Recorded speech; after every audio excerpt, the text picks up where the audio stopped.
I'm Roger Baker, Executive Director of the Stratfor Center for Applied Geopolitics at RANE, a global center of excellence for geopolitical intelligence and analysis. Learn how you can put geopolitics to work for your organization at ranenetwork.com.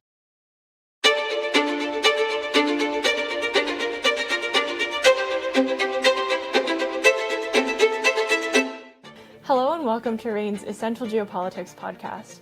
As the 2024 Paris Summer Olympics approaches, concerns regarding the potential for both physical security threats and cyber threats are rising. From opportunistic crime and protest activity to extremist threats and cybercrime, France faces a multitude of security challenges that will require a robust security presence to reduce these risks, but that also may cause disruptions of its own. RANE's cyber analyst Ali Plucinski is here to explain exactly what risks Paris is facing as this high-profile event approaches. Hi, Ali. Welcome to the podcast. Thank you so much for having me, Emma. Thanks for coming on. Can you start by giving us an overview of the main physical and cyber threats that Paris is most vulnerable to? Absolutely. And some context, of course, is important, given, firstly, when we discuss France's role as a supporter of Ukraine in its war against Russia, and also France's role in supporting Israel during the Hamas-Israel war have been two drivers of why Paris in particular is at a heightened threat, has a heightened threat landscape ahead of the Olympics. When we discuss the risks that we're most concerned about, these span both the physical and cyber domain. In the physical space, there are a lot of concerns about terrorist activities, given that this is such a high-profile event with so much international attention and scrutiny. There are a lot of concerns about potential lone wolf actors or other extremist, politically motivated individuals trying to target the games or areas where attendees are gathering. Of course, I myself am more of an expert on the cyber-related developments, and the primary concern that we've seen thus far in relation to the Olympics has been around disinformation and influence operations, which have become ubiquitous in recent years around pretty much any high-profile global event. But in preparation for the Olympics coming up, we've already seen Russian-attached disinformation activities that are trying to spur safety concerns ahead of the Olympics and making suggestions that there's going to be a lot of violence or the potential for violence during and in the lead up to the Olympics. So in the cyber domain, it's really this big concern around illegitimate content proliferating on platforms. And in the physical space, it's in regards to political extremists or other violently motivated individuals. So you mentioned disinformation campaigns and Russia-Ukraine. Can you explain exactly what entity we're most concerned about ahead of these games? Is it Russia itself or sabotage efforts on Russia's behalf? Or what other sorts of organizations or individuals could we be looking at here? Yeah, so I think that there's a few, adversarial countries that may be motivated around the games. So Russian and Russian-aligned groups are one area, and then, Palestinian or Palestinian-linked groups, as an extension, Iran is another area of concern. When we talk about Russia in particular, I think we're discussing the games in the larger trend of Russian sabotage activities targeting Europe that we've seen over the last few months, not in just relation to the Olympics, but we've seen organized sabotage activities that had links to Russia happen in Norway, in London. There was a fire or some kind of organized arson attack, something in Germany. And so right now, the Olympics are fitting into Russia's larger playbook of trying to create disruptions in Europe, in the West, ahead of the elections that are happening in Europe this moment, the European parliamentary elections, and then, of course, ahead of the U.S. election this fall. And you have to remember that Russia can't participate in the Olympics. It's a sanctioned country, so this is part of the impetus to retaliate, given that they're excluded from this. I think we also have to be cognizant of threats emanating from this situation in Israel that's still ongoing. We've seen a degree of Iranian-linked activism surface since the war broke out. We've seen groups target water facilities in the United States and in areas of Europe, including, I believe, a French water facility at some point. So hacktivism, I think, at large is also a very big area of concern, not only in links or in relation to Russia, but other countries as well. And what about the event itself? I guess which parts leading up to the Olympics are most vulnerable, or are like of highest concern, just based on like viewership or the amount of visitors coming in at one time? Is that something that increases the security risk?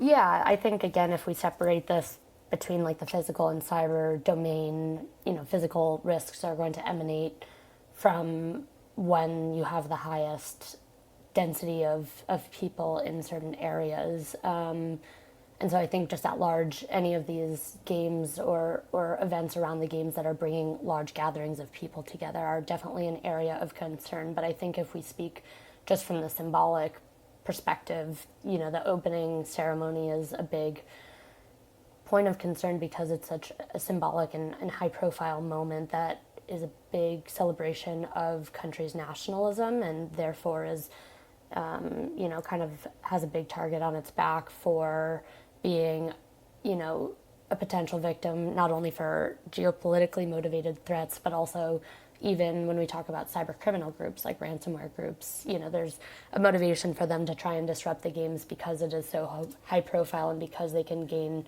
notoriety. And I think if we talk about, times when in the cyber domain there will be the most vulnerability, it's also going to be, when you have the most viewers sort of reliant on access to a live streaming service. So again, I think opening ceremonies, but also closing ceremonies and anything else that is really focused around celebrating either France's nationalism or Western countries' nationalism. And for like the risks for attendees versus individual attendees versus athletes versus corporations, how do the risks differ, and how does the risk landscape look different, especially given that there are both physical security and cyber related threats?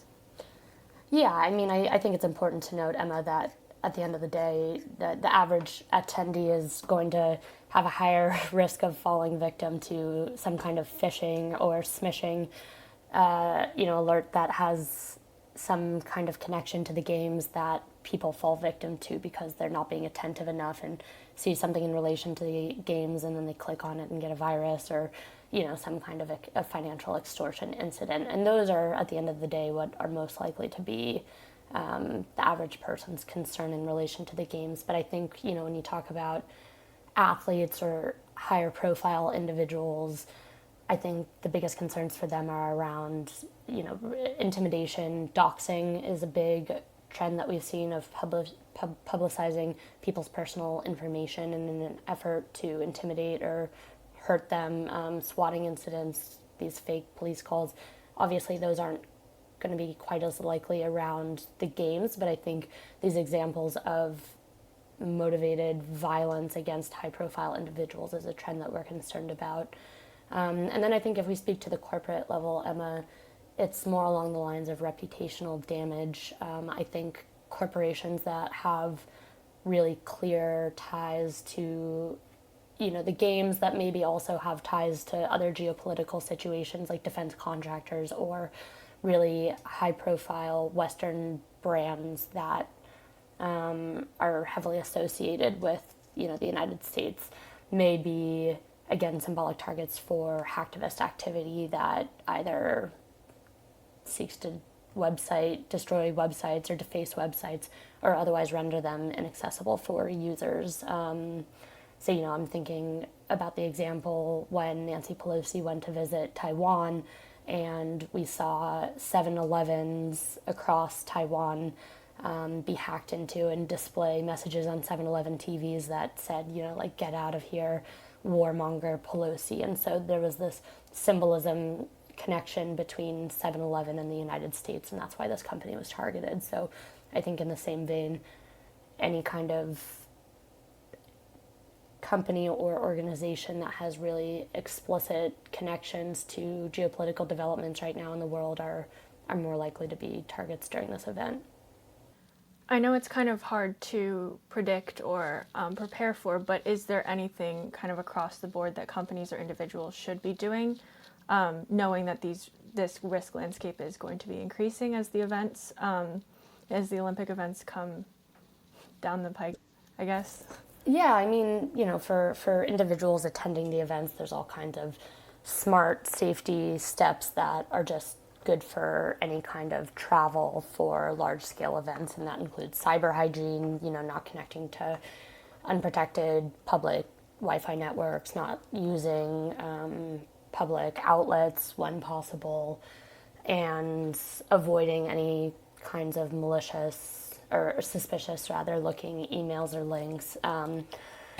Those basic kind of steps. And then I think if we talk about physical security, there are these same kinds of just common sense steps that travelers should be cognizant of, including, minimizing the amount of attention that they draw to themselves as a foreigner in a public place so that they're not targeted by thieves or any other kind of financially motivated threat actor. And for organizations, I think minimizing the amount of publicity you do into some of your political stances or otherwise public disclosures about the company's stance on social issues may be worthwhile.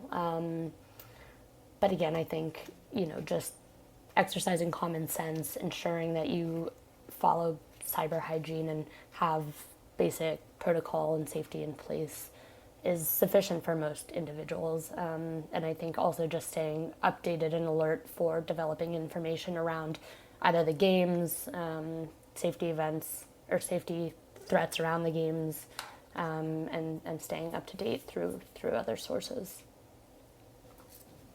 Well, thanks so much, Allie. This was a super insightful update. Emma, thank you so much for having me, and I hope you tune into the games safely and securely. Allie Plucinski is a cyber analyst at RANE.